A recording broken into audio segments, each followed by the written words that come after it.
All right, our next speaker will be on Zoom. Our next speaker is retired family medicine physician who practiced in Rochester, New York for 18 years. She is a DTM, a double QS, a QS from District 12, and a QS from District 49 in Hawaii. Currently, she is a member of Kona Toastmasters Club in Kona, Hawaii. She is an inspirational speaker and a published author of The Journey of a Lifetime. Moving to Hawaii, she'll be giving this keynote speech in person in Honolulu to the Hawaii Medical Society and Hawaii Association of Medical Staff Professionals on October the 25th and 26th. Her speech is titled Navigating the Speed Humps in Life. Please welcome Dr. Diane Piela.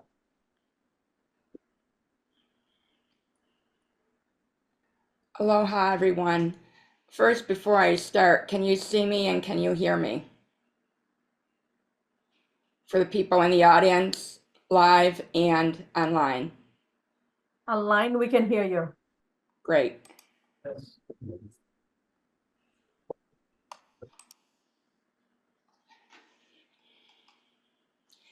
Bam! Speed hump. Darn it! I did not see that coming. Have you ever hit a speed hump when you didn't expect it? Of course you have, whether you're driving into a fast food restaurant because you're hungry or leaving the parking lot too fast. Well, that's exactly what it felt like when the phone rang in the middle of the night on January 10th, 2000. I will admit it, the ringing startled me. I looked at my caller ID, but I did not answer it. Instead, I closed my eyes and I was worried. Why? Because I was waiting for a phone call from my doctor. Mr. Toastmaster, QSs, Toastmaster members, and guests. I am Diane Piela, Dr. Diane Piela, a family medicine physician. I was in practice for 18 years. Being a doctor was what I always wanted to do. I was living my dream profession. Dr. Diane Piela. After all, it was just a week before that phone call on January 10th when I suddenly found myself dizzy, exhausted. I kept dropping things like my stethoscope. Whatever was going on with me wasn't getting better. In fact, it was becoming more worrisome. When it progressed to weakness in my left hand, left arm, left foot, and left leg, I decided to see a doctor. Yes, a doctor. The next morning, I went to see a colleague of mine who is a neurologist, Dr. M, and Dr. M is a petite, personable physician. She examined me and sent me for an MRI of my brain. I agreed, it's what I would have done. She told me she would call me with the results. As I was looking at my ringing phone, I laughed at the thought that doctors don't call patients in the middle of the night to deliver good news. It's a tip for all of you. As I picked up my ringing phone, as soon as I heard her voice, I recognized it. She said, "Hello, Diane. This is Dr. M. I've been waiting for your results all evening. I finally got them. You will never guess what your MRI showed. Your MRI showed changes indicative of multiple sclerosis." This was the speed hump I wasn't expecting. This was the speed hump I referred to in the beginning. This was the speed hump that really took my breath away. This would become my new challenge. In MS, the immune system attacks myelin and damages myelin, which is a protective covering of the brain and the spinal cord. Depending upon which nerve fibers are affected, determines which nerve signals are slowed or maybe don't even function at all. In my case, my speech was slowed and my left side of my body did not function at all. That's when Dr. M said, "Diane, I know this is a somber moment for you. Let me tell you an MS joke to lighten your mood." I said, "Sure, why not?" I thought, really? A joke? Doctors. She said, "Yes, Diane, MS can be a mess, but you can't spell mess, M-E-S-S, without M-S. And on that note, I had a decision to make. I could choose wallowing in self-pity or throwing myself into physical therapy, occupational therapy, and speech therapy. I chose the latter. So what brings me here today? Is it to tell you what I've learned about silly MS jokes? No. Is it to tell you what I've learned about doctors? No, but that would be an interesting speech, I admit. Is it to tell you what I've learned about speed humps? No. Today I am here to share with you the things I learned from this life-changing event. Today I'm sharing with you 3 life lessons that can and will determine how well you live your life. 1, your mindset matters. 2, never, ever, ever, under any circumstance, give up. And 3, make your challenge the beginning of your next journey. Let me repeat that for you. Make your challenge the beginning of your next journey.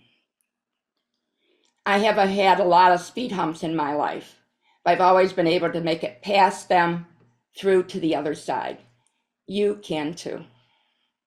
A speed hump is a hump in the road designed to reduce speed or slow someone down. What am I saying? A speed hump is a challenge. It can be medical, it can be financial, relationship, job related, career related. When a speed hump happens, you must drive over or around it to get to the other side. Very similar to a bend in the road is not the end of the road unless you fail to make that turn. A speed hump isn't the end of the road unless you fail to make it over the speed hump. In other words, never, ever, ever, under any circumstance, give up. This brings me to life lesson number 1. Your mindset matters. Before you even do anything or learn anything, you must have a positive mindset. And I have to give a nod back to Brian for talking about dopamine, because having a positive mindset actually increases your dopamine and it feeds back on each other. So Brian, thank you for talking about dopamine. Mindset is important no matter what you do in life. Before you even do or learn anything, you must have a positive mindset. Mindset is not predetermined. The new and trendy word mindset really is the same old frame of mind for us older folks. Frame of mind is mindset. So you must have a positive mindset before you do anything in life. Mindset is not predetermined.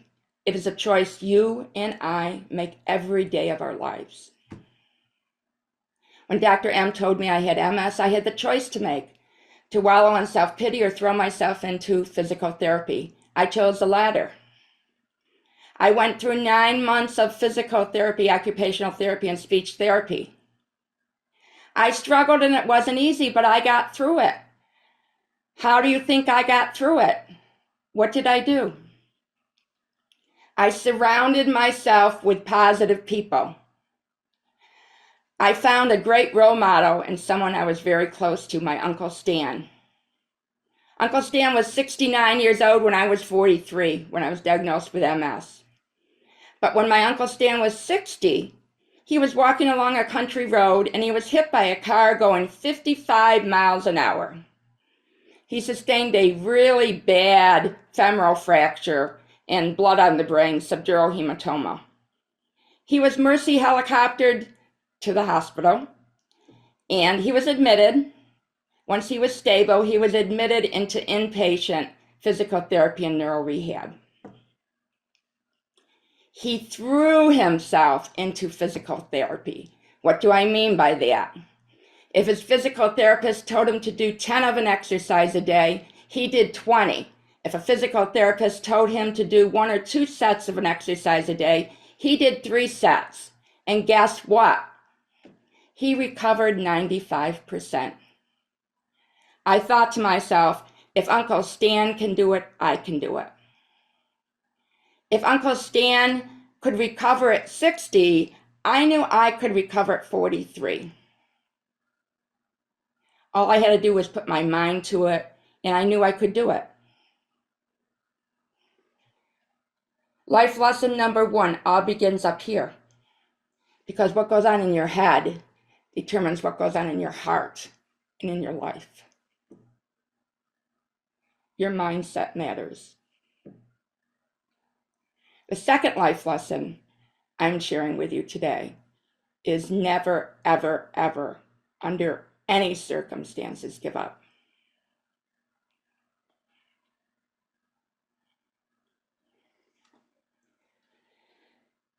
Once I went through physical therapy, I returned to work in my office. It was 9 months of physical therapy. I returned to work in my office as a family medicine physician. I still struggled, though. I only could work 3 hours a day for 4 days a week, which really was not much because I was a full-time physician.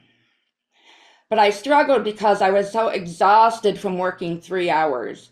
I would work 3 hours, go home, go to bed, stay in bed until the next morning, and then go to work again 3 hours for 3 or 4 days a week. And I did this day after day, again and again, until I couldn't do it anymore.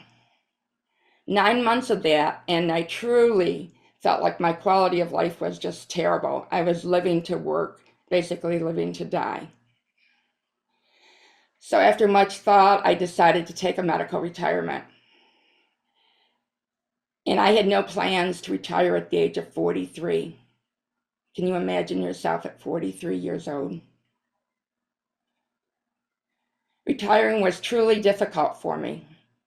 I spent 20 years of my life doing something I absolutely loved, and giving it up was really a struggle for me. How would you feel if you worked for something for 20 years or more, your whole life, and all of a sudden, just like that, it was gone? Have you ever had an agonizing pain like that? Shortly after I retired, in fact, it was March of 2004, I remember a bitter cold winter day in upstate New York. I got dressed to go out to get the mail. Yes, in New York, you have to get dressed to go out to get the mail. You can't just do it like in California or Hawaii and you just go out and it's there and no problem. So I put my winter coat on, I put my winter boots on, my hat, my scarf, my gloves. Have you ever seen the movie A Christmas Story? It's a story about 2 young brothers, Ralphie and Randy. And when the young brother, Randy, gets dressed to go outside, he gets all bundled up and he stands like this because he can't move. Well, that's exactly who I felt like.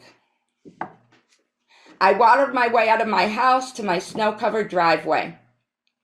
Before I knew it, I was in 2 feet of snow up to my knees. I lifted my legs like I was marching, and you could hear the crunch, crunch, crunch of the ice-covered snow beneath my feet. All of a sudden, bam, speed hump. I lost my balance, and I fell on a 4-foot snowbank. I tried to push myself up, but couldn't because of my left-sided weakness. I tried to push myself up again, but couldn't. I said to myself, Diane, you better get up. You better get up, Diane. Why do I remember this? I specifically remember this because the week before, a former elderly patient of mine fell in the snow. She froze to death because she couldn't get up. No one should ever have to die like that. Finally, a neighbor drove past. He saw me and he helped me up. From this, I learned never, ever, ever, under any circumstances, give up. The third life lesson I'm sharing with you today is make your challenge the beginning of your next journey. I'll repeat it again. It's a long sentence. Make your challenge the beginning of your next journey. Life is full of challenges, right? I know you all understand that.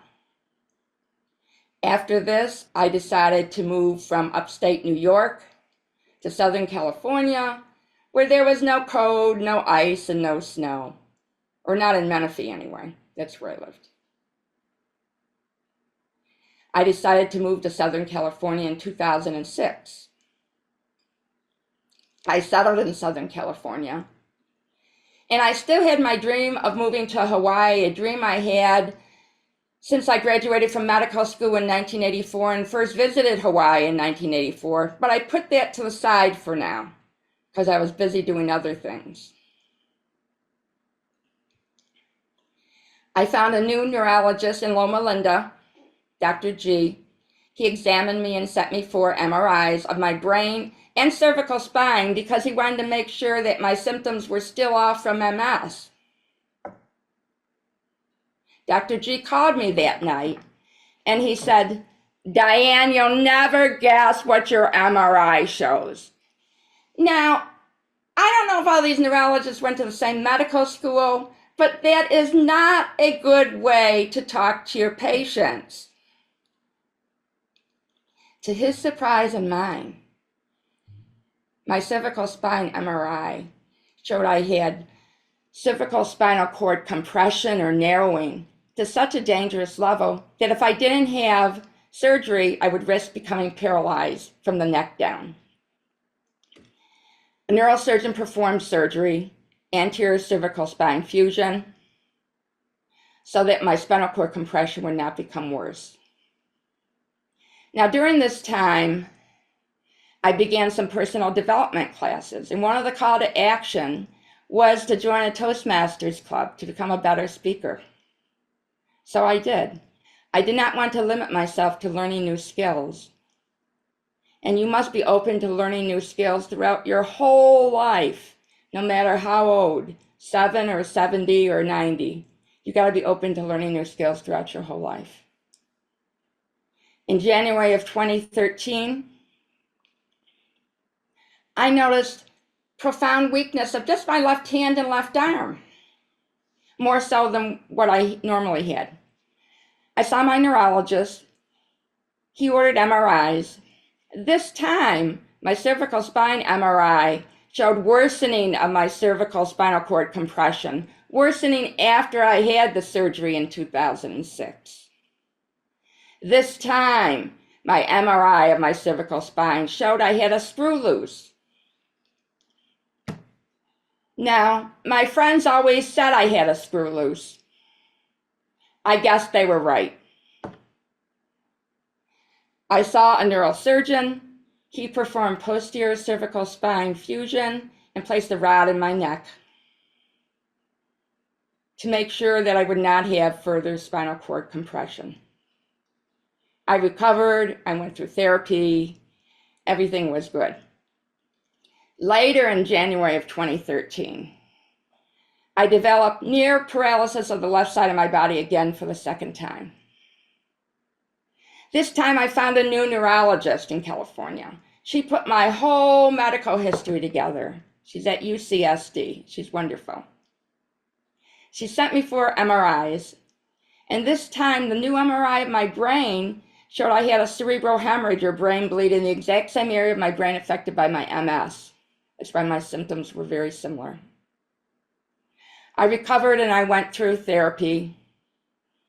This time I was adamant about not being limited by my MS or any other medical problems. Now I am still sharing about life lesson number 3, make your challenge the beginning of your next journey. After this, I decided to continue my Toastmaster journey to become an even better speaker in 2015. By being open to learning new skills, who knows where you can end up, right? I would not have my medical challenges limit my speaking skills, my book writing skills, or my dream of moving to Hawaii. My challenges became my next journey. My challenges became the next chapter of my life. From these challenges, I now am an inspirational speaker. From these challenges, I now am a published author of The Journey of a Lifetime Moving to Hawaii.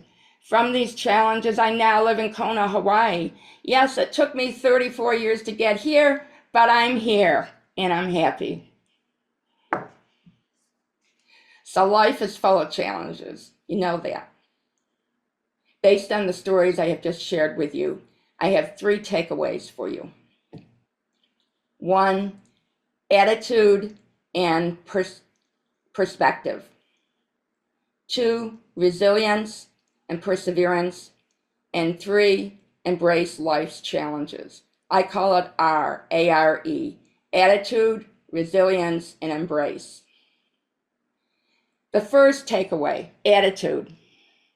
Attitude and perspective play important roles in how we respond to challenges.